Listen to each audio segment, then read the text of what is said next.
Viktor mě dal na výlet. Který Viktor? Viktor já a Marek Vrána. A co budete dělat na výletě? Běhat na kopeci. Běhat na kopci? Jo. A myslíš si, že Marek umí běhat? Umí já.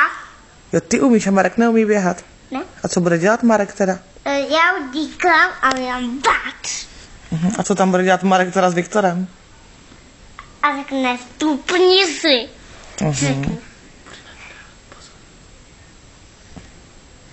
A co ještě mi o nich řekneš teda?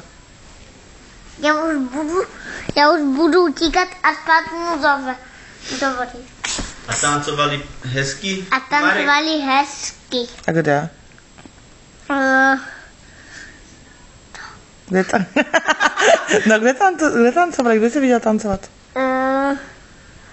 Je světok, jezdím v světok.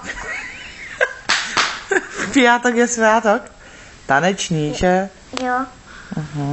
A to už je pohádky konec. To už je konec.